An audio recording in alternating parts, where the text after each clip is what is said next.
Hello friends, मेरे YouTube channel English वे में आप सभी का स्वागत है। तो देखते हैं आज की story. The seven ravens. Seven का मतलब हो गया 7, रेवेंस यानी कि रेवेंस का मतलब भी कौवा होता है, लेकिन वो साइज में बड़े होते हैं और बिल्कुल काले होते हैं, कौवे से थोड़ा ज़्यादा काले होते हैं। तो चलिए देखते हैं क्या है story. Once a peasant had 7 sons and a daughter. Once यानी एक बार, a peasant, पेजेंट का मतलब होता है किसान, फार्मर मतलब ही किसान होता है, पेजेंट यानी किसान। Once a peasant had a 7 sons, एक बार एक किसान के 7 बेटे थे। हैड पोजेशन को दिखा रहा है, पास्ट की पोजेशन को दिखाने के लिए हम हैड का यूज करते हैं। 7 sons यानी कि 7 बेटे थे, एंड अ डॉटर और एक बेटी। तो एक किसान के 7 बेटे थे और 7 बेटे और एक बेटी थी। वन डे, एक दिन द गर्ल फेल सिक, एक दिन जो लड़की थी यानी उसकी बेटी फेल सिक यानी बीमार हो गई। फॉल की सेकेंड फॉर्म फेल होती है, फेल सिक यानी बीमार पड़ गई। सो इसीलिए द फादर यानी कि इसीलिए पिता asked his sons to fetch water from the healing stream, इसीलिए asked his sons, the father asked his sons यानी जो उसके पिता थे, आस्क्ड यानी कि कहा, हिज सन्स अपने बेटों से, टू फेच यानी लाने के लिए। तो टू यहाँ पे इन्फिनिटिव हो गया, फेच वर्ब की बेस फॉर्म हो गई। तो फेच मतलब लाना होता है, ब्रिंग मतलब ही लाना होता है, फेच मतलब ही लाना होता है। तो एक बार जो उस किसान की बेटी बीमार पड़ गई तो उसने अपने बेटों को टू फेच वाटर यानी कि आस्ट यानी कहा, तो क्या कहा, तो पानी लाने के लिए। वाटर यानी पानी, फ्रॉम द हीलिंग स्ट्रीम, कहाँ से, तो फ्रॉम द हीलिंग स्ट्रीम से। हीलिंग यानी कि वो ठीक करने वाली धारा से। फ्रॉम यहाँ पे सोर्स को दिखा रहा है, कहाँ से, तो हीलिंग स्ट्रीम से। The boys set out and got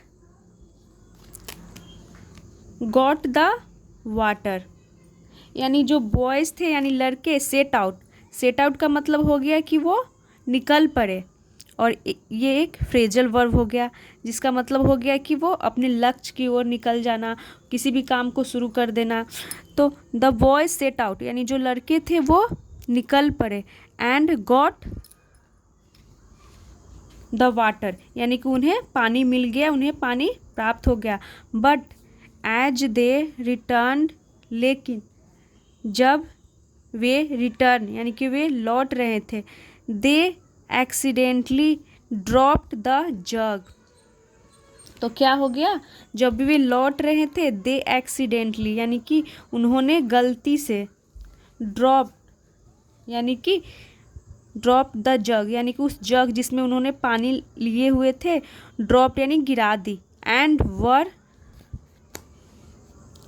were scared यानी कि वो डर गए, टू रिटर्न होम यानी कि घर लौटने से वो डर गए। Their father was angry,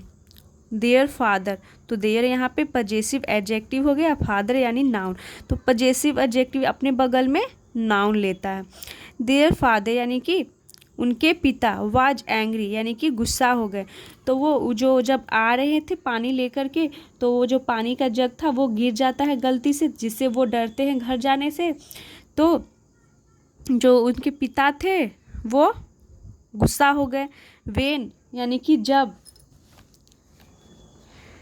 they did not return, जब वे नहीं लौटे, रिटर्न यानी नहीं लौटे, जब वो नहीं लौटे तो वो गुस्सा हो गए और वो डर से नहीं लौट रहे थे। And cursed them,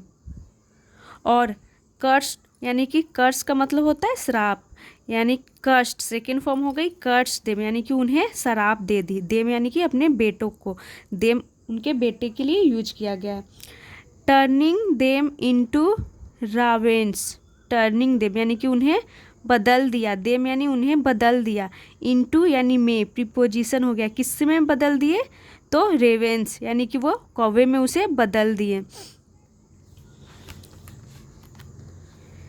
many years later यानी कि कई वर्षों के बाद, देयर सिस्टर यानी कि उनकी बहन, जो एक बेटी थी जिसके 4 भाई थे, तो उनकी बहन, देयर सिस्टर यानी उनकी बहन, looked for them, look for मतलब तलाश करना या फिर ढूंढना होता है,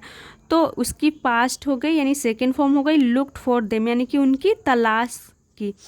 ऑन हर वे यानी कि अपने रास्ते में, सी मेट वह मिली यानी कि सी प्रोनाउन यूज किया गया है उसकी बहन के लिए, सी मेट यानी वह मिली, अ वुमन एक, सी मेट अ वुमन यानी कि वह मिली, मीट की सेकेंड फॉर्म मेट हो गई, एक औरत से, हु टोल्ड हर यानी कि जिसने, टोल्ड हर उसे बताई, टेल की सेकेंड फॉर्म टोल्ड हर गई। तो जब वो रास्ते में ढूंढने के लिए निकली अपने भाई को, तो अपने रास्ते में उसे एक औरत मिली जिसने, हु टोल्ड हर उसे बताया, डैट कि,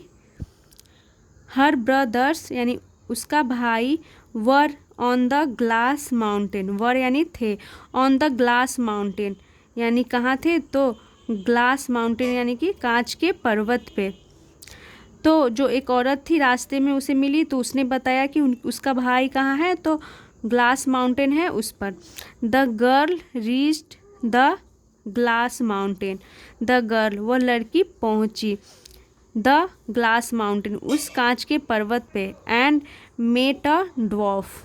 और मिली, मीट की सेकेंड फॉर्म मेट हो जाता है, और ड्वार्फ यानी कि एक बौने से, यहाँ पे आर साइलेंट होता है, इसे ड्वार्फ बोलते हैं। सी आस्क्ड उसने पूछी, द ड्वार्फ उस ड्वार्फ से वो पूछती है, अबाउट द रेवेंस किससे पूछती है, उस आदमी से, ड्वार्फ से पूछती है, अबाउट यानी के बारे में, द रेवेंस यानी कि उन कौवों के बारे में, and he told her they had gone out but would return soon, and he told तो वो जो लड़की थी वो उस ड्वार्फ से पूछती है उन कौवे के बारे में, एंड ही टोल्ड हर और वह बताया उससे, हर यानी उस लड़की से, दे हैड गॉन यानी कि वे गए थे, तो यहाँ पे दे हैड गॉन वे गए थे पास्ट परफेक्ट के रूप में सेंटेंस है, यहाँ से यहाँ तक दे हैड गॉन, गो की थर्ड फॉर्म गॉन हो गई, और दे किसके लिए यूज किया गया है, उन रावेंस के लिए, दे हैड गॉन वे गए थे, आउट यानी बाहर, बट लेकिन, वुड रिटर्न लेकिन वो लौटेंगे, सून यानी जल्द। तो ये जो सेंटेंस है ये पास्ट की सेंटेंस है, तो यहाँ पे विल वुड बन जाता है। ये स्टोरी है, तो स्टोरी कब बनती है, जब वो बीत जाती है, पास्ट की हम बातों को बताते हैं इसीलिए ये पास्ट की है, यहाँ पे विल वुड हो जाता है, कैन कुड बन जाता है। रिटर्न सून यानी कि वो जल्द ही लौटेंगे, वो ड्वार्फ जो होता है वो बताता है उस लड़की से। मीनवाइल का मतलब हो गया उस दौरान, the dwarf offered the girl some food, the dwarf यानी कि वो जो ड्वार्फ था वो ऑफर्ड किया यानी कि दिया, द गर्ल उस लड़की को, सम फूड यानी कुछ भोजन देता है, आफ्टर ईटिंग यानी कि खाने के बाद, तो आफ्टर यहाँ पे क्या हो गया, प्रीपोजिशन, उसके बाद जो वर्ब आती है तो वर्ब में आईएनजी लगता है यानी जेरंड, आफ्टर ईटिंग यानी खाने के बाद। She left a ring in her cup, she left वह छोड़ देती है, अ रिंग एक रिंग छोड़ देती है, इन हर कप यानी कि अपने कप में, यानी जिसमें खाती है उसमें एक रिंग वो छोड़ देती है।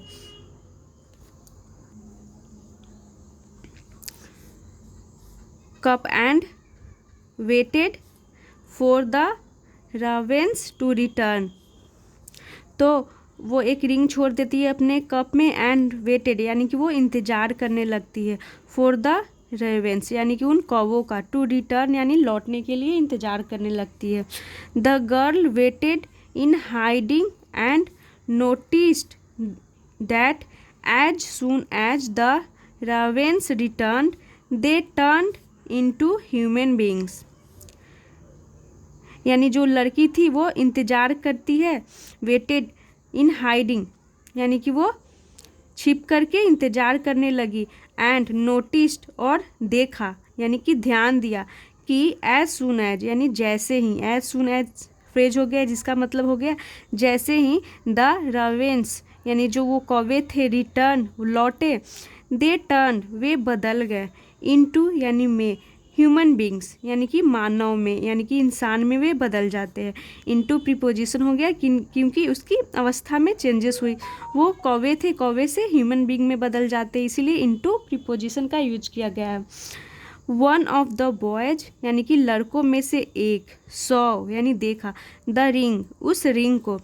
यानी कि अंगूठी को, रिंग यानी अंगूठी को, एंड इमीडिएटली यानी कि तुरंत, रेगोनाइज्ड इट उसे तुरंत पहचान जाते हैं, रेगोनाइज यानी कि पहचान जाते हैं,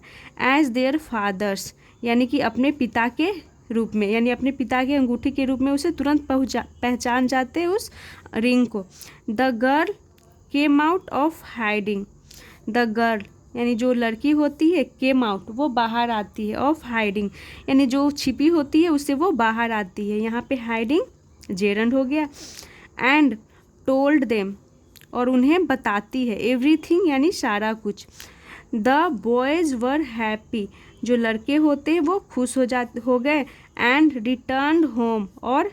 घर लौट आए, विथ देयर सिस्टर अपने बहन के साथ, यानी वो अपने बहन के साथ घर वापस आ जाते हैं।